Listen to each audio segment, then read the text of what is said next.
I rarely insert commentary before the episode proper starts, but when big news breaks in the RPG world, I'd rather give my thoughts out quickly rather than waiting a couple of weeks for the next episode I record. I've taken a couple of weeks to read and understand the changes that were made, and I want to talk about them very briefly. First off, some of the changes were merely clarifying language that made spell effects and class abilities clearer. I don't think any of these are controversial and don't merit discussion here. Some of the changes have been to remove some racially insensitive language. Curse of Strahd changed Gypsy to Man and clarified the descriptions of the Vistani people. They've also renamed some things that could be interpreted as insensitive. In Tomb of Annihilation, Mad Monkey Fever is now Blue Mist Fever. In Storm King's Thunder, terms like Savage Frontier and Barbarians have been altered. The Reghead Barbarians are now called the Reghead Nomads, and the Uthgart Barbarians are now just called the Uthgart. Some of the changes have been to address language that could be problematic for people with certain mental health challenges. They replaced paranoid with prone to sudden suspicion. Some words like genocide, references to cannibalism, certain personality features being endemic to races and their culture, and asides like the darkness of the Drow people have been removed entirely. I think the biggest, or at least the most visible change, is the removal of default alignments from a lot of the humanoid races. The races section of the 5th edition Player's Handbook had all of their alignment sections completely removed. References to the Drow being irredeemably evil also have been removed. But the most visible change isn't the one that seems to have people up in arms about the changes. Wizards of the Coast also changed some of the lore entries for different species. Language about beholders believing they're the pinnacle of their race, pinnacle of all races, has been removed. Fire giants ransoming useless captives has also been removed. Something that affects my episode 99, the section stating that a lone kobold realizes its weakness in the face of a hostile world, is gone. Mind flayers are no longer described as inhuman monsters. Orcs had language removed saying that they are indoctrinated to a life of destruction and slaughter. Finally, Yuan-Ti references to being emotionless and feeling no remorse for non-Yuan-Ti is gone. If you've listened to this many of my episodes, you probably know what I'm going to say next. To anyone who is lamenting Wizards of the Coast being woke or bending to societal pressures, please stop. In 2021, they announced they were going to be revising some of their text to remove insensitive phrasing, so we all should have seen this coming. Is this change a good thing? I think every DM will have to make that determination for themselves. As I mentioned in episode 59, God, Craig Gulligan, that's like a year ago. I don't think we should get wrapped around the axle over the word all in the descriptions. Wizards of the Coast is now saying some drow are evil instead of all drow are evil. Some DMs, like myself, like the flexibility this change gives us when gaming with people who aren't regular attendees of our games. I won't have to explain the traitor lizard folk, the sewer-carving tribe of kobolds, or goblin trash collectors anymore. I can point to this errata and say, races aren't inherently evil anymore, calm down. DMs, if you want your orcs to still be warlike, uncivilized, nomadic, and living apart from other races on your planet, make it happen, Captain. It's your world. But now, thanks to this change, we can have the orcs that are focused on intelligence, or the Gith focused on diplomacy, and other examples that would require a ton of explanation under the previous non-eroded rules. If you gave me truth serum, I'd probably say that I think some of these edits made by Wizards of the Coast are a bit of an overreaction. Specifically the stuff about beholders and mind flayers. These are aberrations. They have completely foreign ways of thinking compared to what we standard humanoids would have, and I'll probably continue to play them as egotistical orbs looking for a fight and emotionless creatures that kidnap humanoids to reproduce, respectively. Game systems evolve, change, and grow. The hobby has gone from the thing that people were embarrassed to admit they play to a multi-billion-dollar industry. That level of visibility has produced more resources and opportunities to play and grow our games than I ever dreamed possible when I was playing in dorm common areas 1,000 years ago. But at its heart, this is a business for the companies producing content. With that extra visibility, that maturing of the industry, that increased awareness of the hobby by society at large, comes additional scrutiny. Thank you so much for listening. Now on with the episode. This week on the Taking 20 podcast. Elementals are all defined as neutral. The logic in the older versions was that these were manifestations of one of the founding elements of nature, and as such were impartial to petty concepts like good or evil or law or chaos.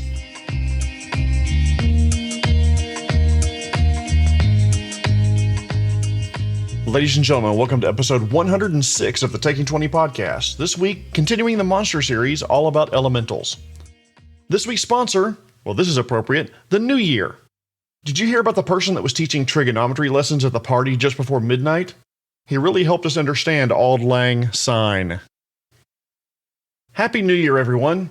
My gift to you is no begging for likes or subscriptions or ratings like I usually do at this point of the episode.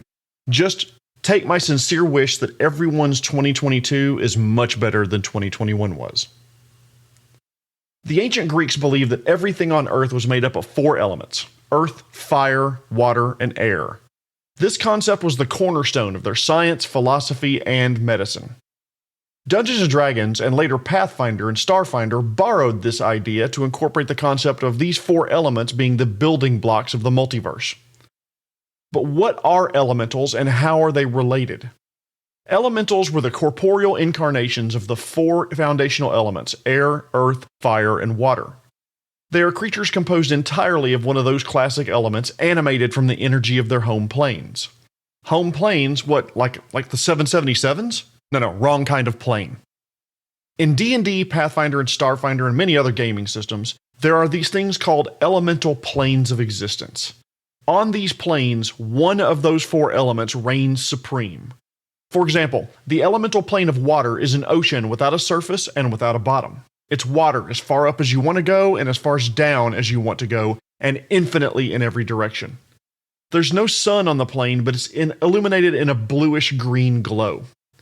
The plane teems with life: traditional fish, mermen, water Gennasi, krakens, coral reefs the size of continents, squids the size of a house, all sorts of fun wet shit.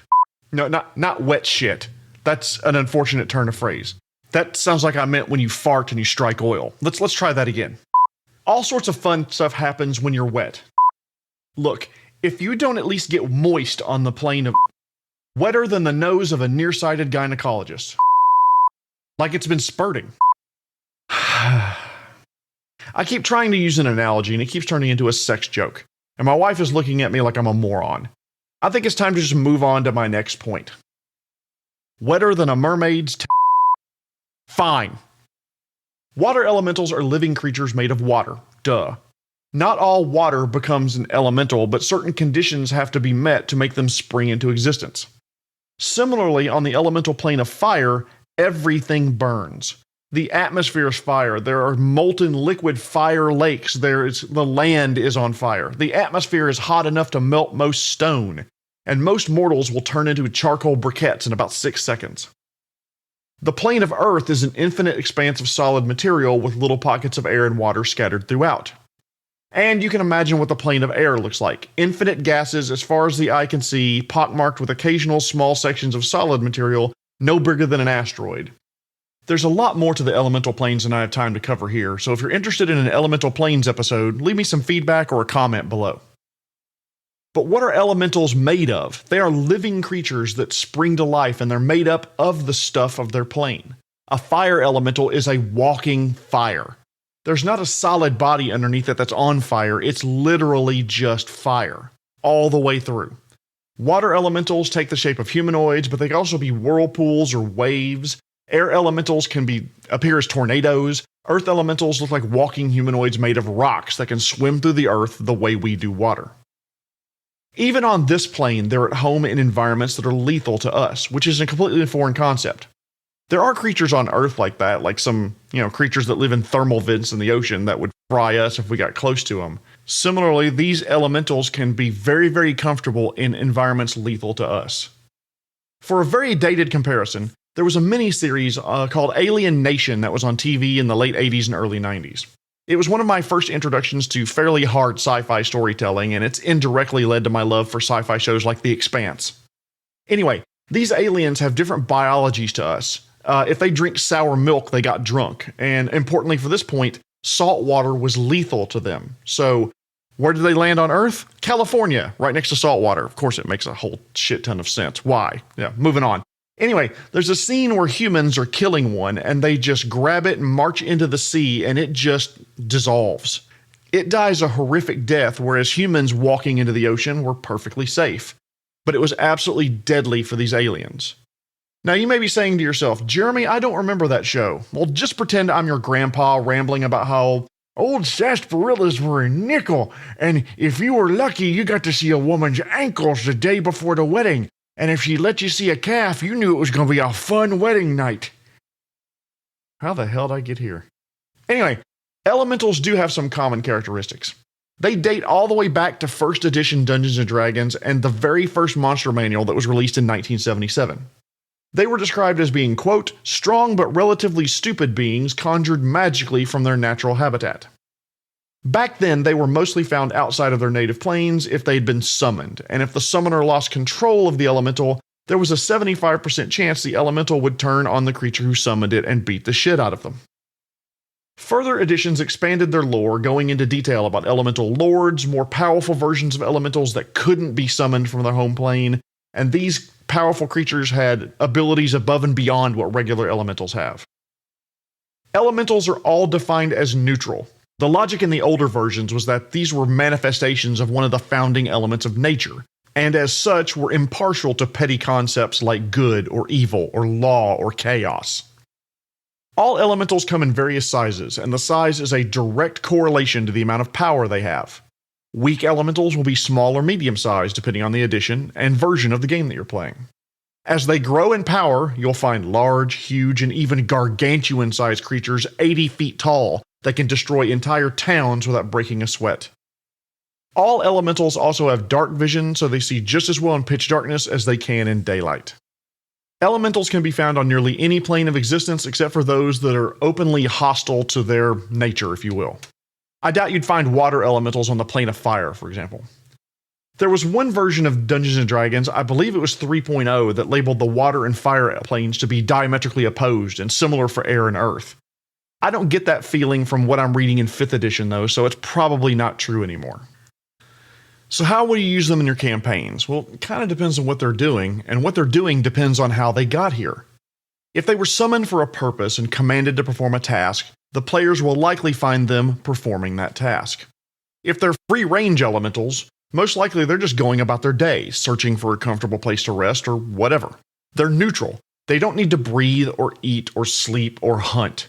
They are practical, basic, and frankly, not very intelligent. Their intelligence scores are mostly in the single digits in 5th edition and Pathfinder. They aren't artistic by nature, and there's not a Bob Ross of Earth elementals. Although, maybe there should be. If he paints with clays, by the way, is he painting with flesh, or is his flesh made of paint? When he realizes this, he stops painting happy little trees and begins screaming and can't stop. That's when the adventurers are called. PCs, we need you to go kill the screaming pile of rocks near the Old West Road. There's 500 gold pieces in it for you. He's disturbing the wildlife. And everyone else. It's friggin' creepy. And just like that, there's a side quest I might add to a campaign. Mostly, elementals want to preserve a balance of the forces of nature and are less concerned with the creatures within it.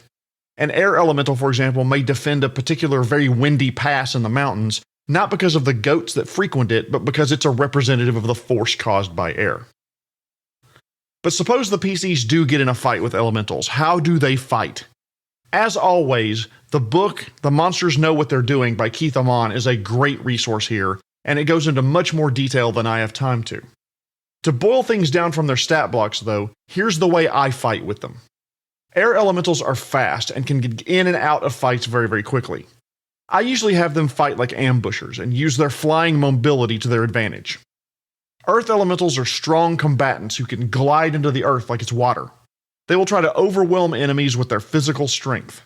And if I'm being particularly nasty behind the screen one night, they will grapple someone and earth glide them down into unworked ground about 10 feet or so, where unless there's an open cavern, the PC will likely begin to suffocate. Use this tactic with caution though, because it is lethal to low-level combatants. Water elementals are pretty strong and dexterous. They're great fighters in water and will happily use their whelm ability to drown opponents when they can capture more than one in that ability. Finally, fire elementals are beasts of destruction. They aren't as worried about being mobile since they'd rather catch things on fire, and one of the easiest ways to do that is to be in proximity with it for a long period of time. They don't mind burning people or animal companions or tents or the ground or anything else that they want to. They use their fire damage consistently on their opponents. But since we're talking about elementals and other similar creatures, we'd be remiss if we didn't talk about Gennasi in 5th edition or their Pathfinder equivalents. All elementals have types of genies that they associate with. The Jinn, the Tao, the Afriti, and the Marids, for example. Sometimes those genies fall in love with, or they just want to get together to slither in the Hufflepuff with a different race or ancestry, and X months later you potentially get a Gennasi. Gennasi are other species which contain some past relative that carry elemental power in their blood. They have some resemblance associated with that elemental power. Their hair and skin may have a color associated with it, like red for fire, blue for water, brown or green for earth, and so forth. They tend to have a higher constitution than average in 5th edition, and they gain other ability bonuses and powers based on the element their predecessor could manifest. Pathfinder, by the way, have Sylphs, Oreads, Undines, and Ifrits. Similar to the 5th edition Gennasi, they have powers and capabilities that derive from their planar ancestor. Some aspects of their appearance may derive from that heritage as well, similar to 5e. But there are more potential creatures that may be allied with or related to elementals than the ones born from doing the nasty and the pasty. Air elementals, for example, may associate with Aarakocra. These winged creatures have an ancient bond that allows certain members of their society to summon an air elemental for a time, although the elementals don't engage in combat on behalf of the summoner. Sylphs have a sympathetic relationship with air elementals. Traditional inhabitants from their home planes, such as aerial servants, invisible stalkers, and windwalkers, develop a kinship or at least a tolerance of air elementals. Many creatures that fly, such as dragons or rocks, will develop kinship with particular elementals. By the way, that's rocks as in ROCS, the big-ass birds, not ROCKS, the things that you can load into slings and fire. Although if we did have flying ROCKSs, it probably wouldn't be long before we'd be right back to screaming earth element. Adventurers, we need your help. Man-shaped chunks of rock are dive-bombing our town, screaming the entire time, and they're a huge detriment to our tourism dollars. The wizard smartly says, "What are the rock men made of? Maybe they're nice." Meanwhile, the bard asks the important question, are they fuckable? Earth elementals, they associate with Peck, stone giants, and other creatures made of earth like sandlings. One thing that I think would be interesting, though, would be dwarves. If dwarves in your world are skilled tunnelers and diggers, then they may well develop a working relationship with earth elementals to scout the ground ahead, maybe even share any rich minerals or gems with the elementals in exchange for their services. And oh, by the way, can you imagine dwarves making it to the elemental plane of Earth? They can dig any direction as far as they want for as long as they want. Sure, there's occasional bouts of seismic activity on the plane, but that just means more digging, right? Jumping over to fire elementals and speeding things up a bit, fire elementals can associate with fire salamanders, fire giants, hellhounds, and pyrohydras because they all feel comfortable around the elementals. Humanoids visiting the elemental plane of fire, they can survive in a location called the City of Brass. It's uncomfortably hot, but survivable in the elemental plane of fire, and a lot of fire elemental and fire elemental kin trade with mortals there. Water elementals, by the way, they love fish from the smallest minnow all the way up to enormous sea creatures the size of a damn city block. Mephits, aboleths, sea hags, and sahagin have been known to associate with elementals and vice versa. To muddy the waters a little bit, there are areas where the elemental planes touch each other and the roiling power intermingles, creating hybrid elementals that are a mix of the primary forces. Mud elementals, for example, are a mix of earth and water. Dust elementals, earth and air, ice elementals, water and air, and you have magma elementals, steam elementals, smoke elementals. And then finally, when it comes to hybrid elementals, there are Philip Bailey, Verdine White, and Ralph Johnson, who are made up of earth, wind, and fire. If you get that joke, by the way, this is your reminder to take your daily fiber. In some lore, these hybrid elementals are meaner and more prone to attack than the others. Except for the hybrid elemental named Philip Bailey. When you combine him with Phil Collins, he's an easy lover. And if you get that joke, it's probably time to take Advil for your bad back. Sometimes these creatures are created due to summoning errors. I mean, in those cases, yeah, I'd be pissed too. My body is suddenly half fire when I was made up entirely of air before now, and I'm mixed together because some squishy little human wants to bring me here to guard his treasure collection. You can bet I'm killing that motherfucker as soon as I get it free of being summoned. But sometimes these hybrid elementals are just born from areas where the planes touch, and they don't have to be mean. It's your campaign world, so you can make them what you want. But I tend to run these naturally occurring hybrid elementals just like the primary four, mostly doing their own thing until disturbed. Finally, there are other elemental creatures that you may run into.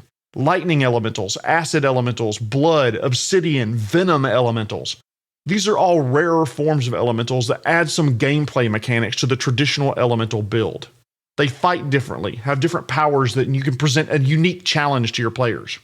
And if those exist, why not others? Get creative. Bone elementals, light elementals, corrupted elementals made from the energies from the negative planes, concrete elementals. Wait a minute, let's combine those two.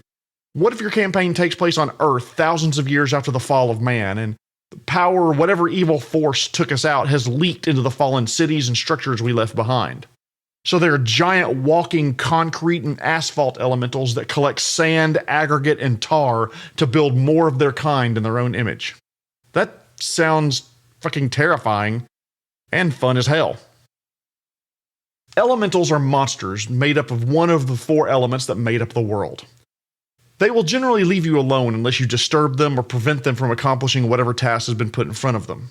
Bring them out in your next game session, have them guard an area appropriate for them, crank up their size to be level appropriate, and hopefully you and your PCs will have fun doing it. Tune in next week when I will talk about critical hits and fumbles, the good, the bad, and the how the fuck did I stab myself to death by dropping my dagger. Before I go, I want to thank this week's sponsor, The New Year. I've been thinking a lot about my New Year's resolution this year, and I think I'm going to go with 8K. 4K resolution just isn't enough detail anymore. This has been episode 106, continuing the monster series all about elementals. My name is Jeremy Shelley, and I hope that your next game is your best game. The Taking 20 podcast is a Publishing Cube media production. Copyright 2022. References to game system content are copyright the respective publishers.